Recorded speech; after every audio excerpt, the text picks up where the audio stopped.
Hello, I'm Dango Rose. Welcome to the Mountaineer Podcast, where everybody's listening. The Mountaineer brings you the latest news of the Peak to Peak region, in print, online, through our podcast, social media, and special publications. Now, listen in to the latest news of the area with our local journalists.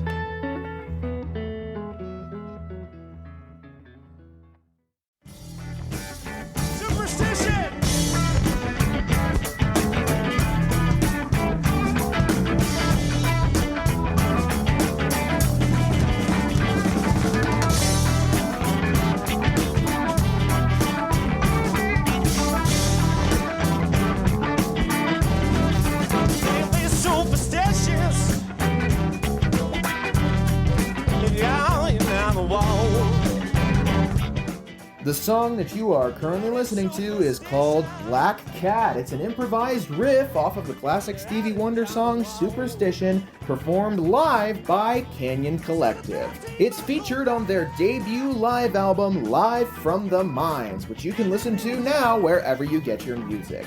Be sure to learn more about Canyon Collective and their upcoming shows by heading to their Instagram at canyoncollective_.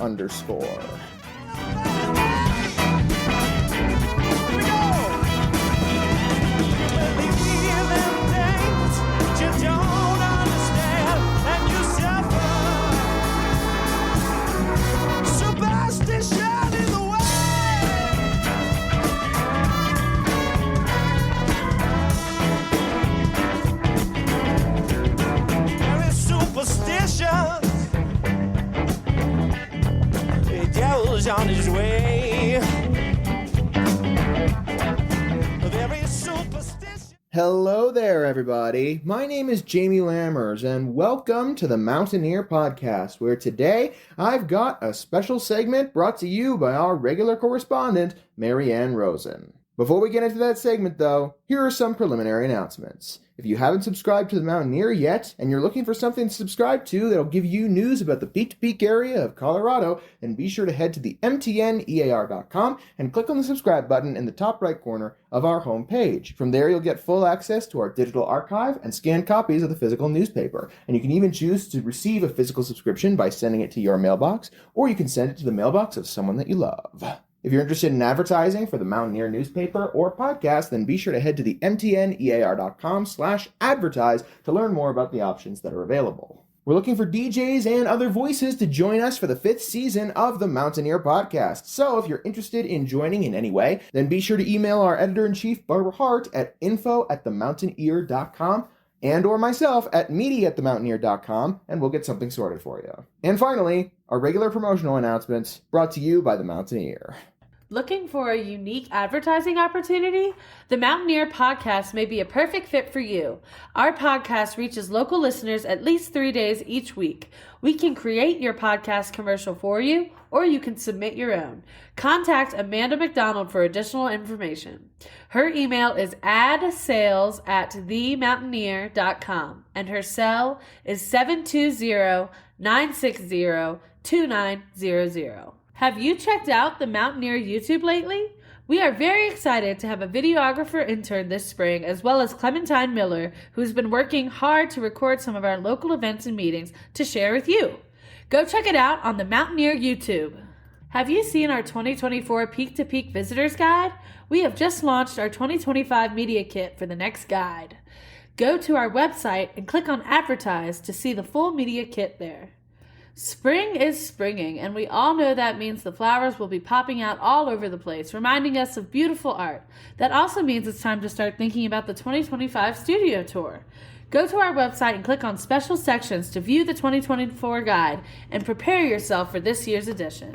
All right, and now for our special segment, it's time to celebrate Mother's Day. Take it away, Maryann.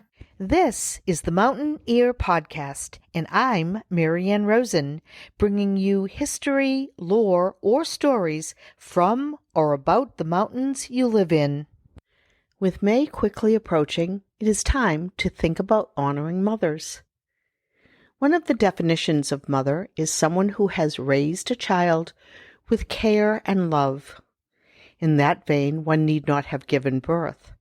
though that is also another definition of mother. And then there are those who have lost a child, or those who long to have one. And what of aunts, friends, grandparents, and others who help take on that role? On Mother's Day, this year on May 11th, we celebrate motherhood in all of its forms. But how did the day come to be? For centuries, mothers and motherhood were celebrated. In ancient Greece and Rome, festivals in honor of the mother goddess Rhea and Cybele were held. Rhea was the Titan goddess of fertility, motherhood, childbirth, and comfort. She was considered to be the mother of gods, as she gave birth to many of the Olympian deities, including Zeus. Rhea was the daughter of Gaia, the earth, and Uranus, the sky. The great mother of gods in ancient Rome was Cybele. She embodied nature, fertility, agriculture, and the mountain wilds. Cybele was seen as the origin of all things. She was a healer, a protectress. Festivals honoring the mother goddesses involved offerings of honey cakes, fine drinks, and flowers. Rituals also included parades, masks, costumes, dancing, singing, and communal meals. During the Middle Ages, some European countries observed Mothering Sunday, a day set aside for Christians to return and visit their mother church, the church in which they were baptized, and they would be accompanied by their own mothers. It was considered a way to honor one's mum. In later times, Mothering Sunday became a day when domestic servants were given a day off to visit their own mothers and attend church services.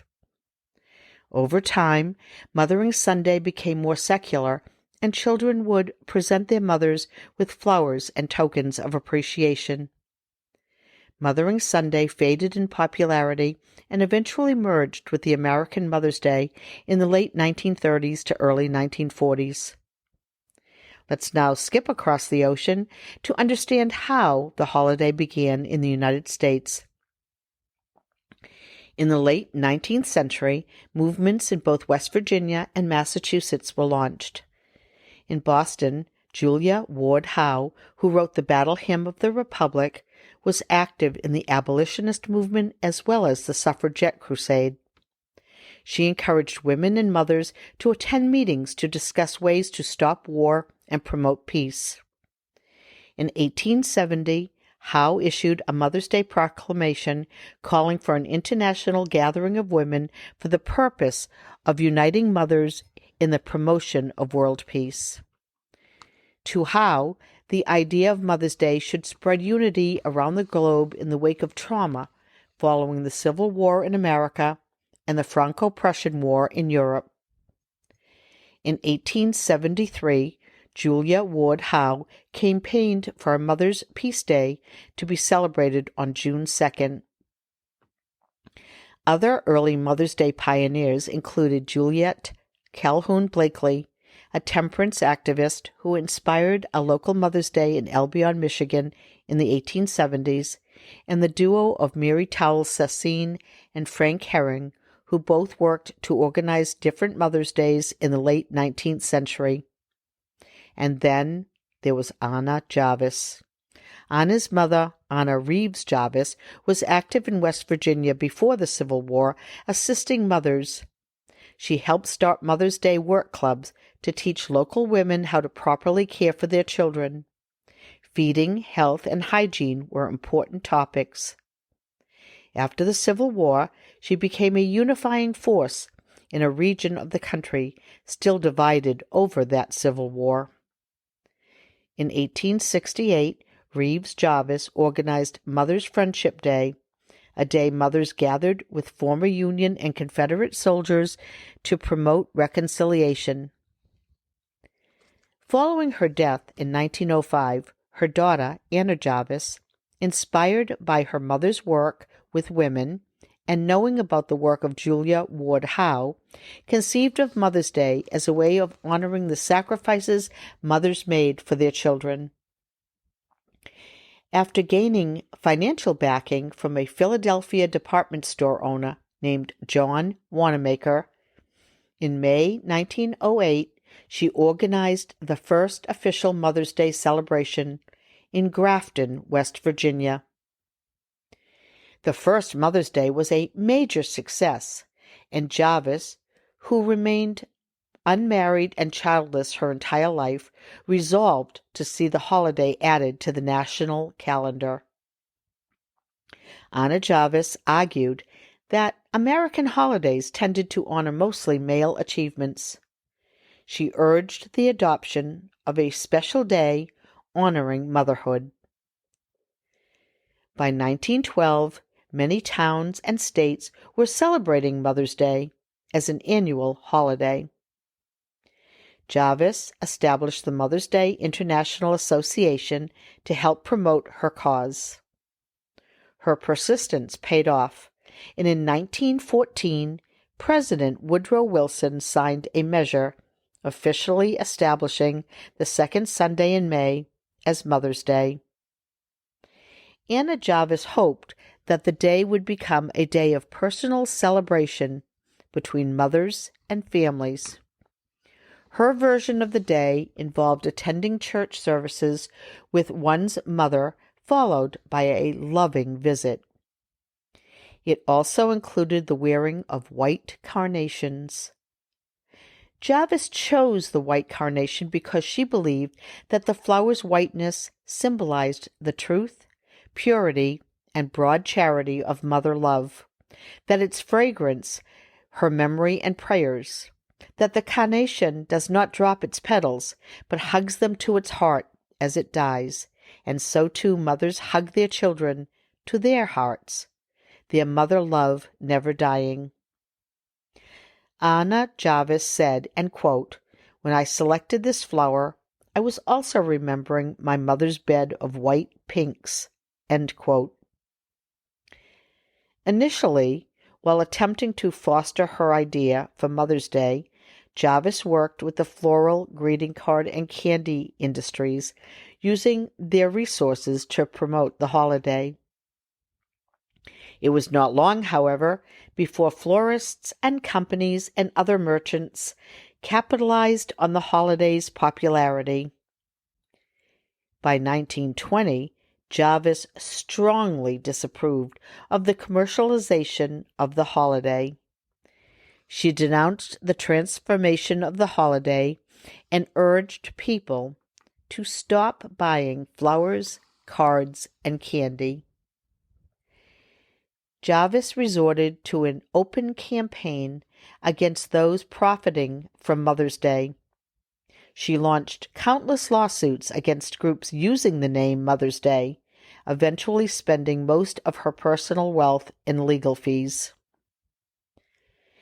By the time she died in 1948, Jarvis had disowned the holiday and had lobbied for it to be removed from the American calendar. Interestingly, rumors swirled that in the end the florist industry paid for Anna Jarvis's funeral. In the United States, Mother's Day continues to be celebrated by presenting mothers and other women with gifts and flowers. It has become one of the biggest holidays for consumer spending. It is said that $3 billion is spent on flowers on Mother's Day, and that more phone calls are made on Mother's Day than any other day of the year. Besides gifts, it is also common for families to give mothers a day off from any activities seen as household chores. Going out to brunch, lunch, or dinner are also big ways of celebrating. At times, Mother's Day has also been a date for launching political or feminist causes. In 1968, Coretta Scott King, wife of Martin Luther King Jr., used Mother's Day to host a march in support of underprivileged women and children. In the 1970s, women's groups also used the holiday as a time to highlight the need for equal rights and access to childcare. Now, versions of Mother's Day are now celebrated worldwide, though traditions vary. This year, while honoring the maternal people in your life with a meal out, a gift, a card, or flowers, do it locally at one of the many restaurants and shops in the Peak-to-Peak area. Check out the Mountaineer newspaper in print or online for any and all Mother's Day celebrations. If buying flowers, consider the white carnation, though in recent years, florists have added the red carnation to the mix in order to make sure enough carnations are available for everyone.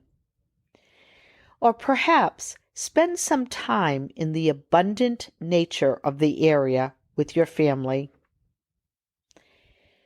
Regardless of how you observe the day, why not take a moment to pause and consider the holiday's uncommercial origins?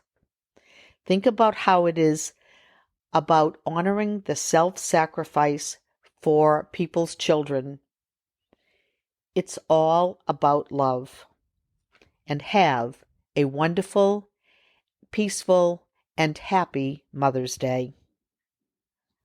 Listen in next time to the Mountain Ear Podcast for more mountain history, lore, or stories. I'm Maryann Rosen. Thank you for listening. Thank you so much, Maryann, for giving us another great segment. I'll be back throughout the course of this week with our National Poetry Month spotlights to conclude the month of April. In the meantime, if you want to share this episode or others around with whoever you see fit, then head to our homepage at themtnear.com and scroll near to the bottom, or head to our podcast's main hub at the mtnearpodcast.buzzsprout.com to see a full archive of all of our episodes. If you're interested in being involved with the podcast in any way, shape, or form, remember to email Barbara Hardt at info@themountaineer.com and or me at media@themountaineer.com, and we'll get something sorted for you. And finally, be sure to check out all of the important links associated with the Mountain Ear and its website in our individual episode descriptions, including our Facebook, Instagram, YouTube, and a link where you can text us with general feedback or specific feedback about the podcast or paper. I'll see you guys very soon. Have a great rest of your day.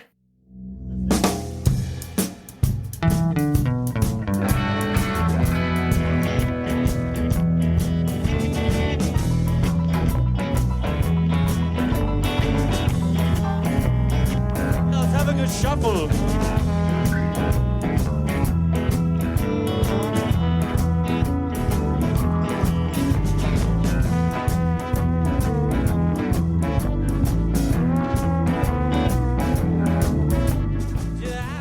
The song that you are currently listening to is called High Speed Man, an improvised composition performed live by Canyon Collective and featured on their debut album, Live from the Mines, which you can find wherever you get your music. To learn more about Canyon Collective and their upcoming shows, be sure to head to their Instagram at CanyonCollective_. Old sing for rain, they're just breaking up rocks. Yeah, the bitch cremation. Think you'll set for free. They gotta blow you out. It has been man.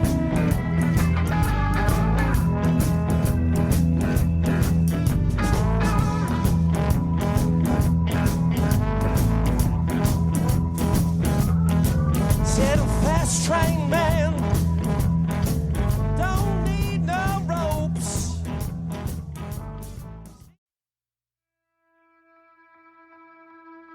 And that's it for our show. Subscribe online to get more access to more news, weekly updates to our community calendar, and a link to our YouTube channel by visiting themountaineer.com. Be sure to use the coupon code PODCAST when subscribing for a 10% discount, only available to our listeners. If you are in the local Peak-to-Peak area, be sure to pick up a print edition of The Mountaineer at a local business. I'm Dango Rose. Thank you for listening.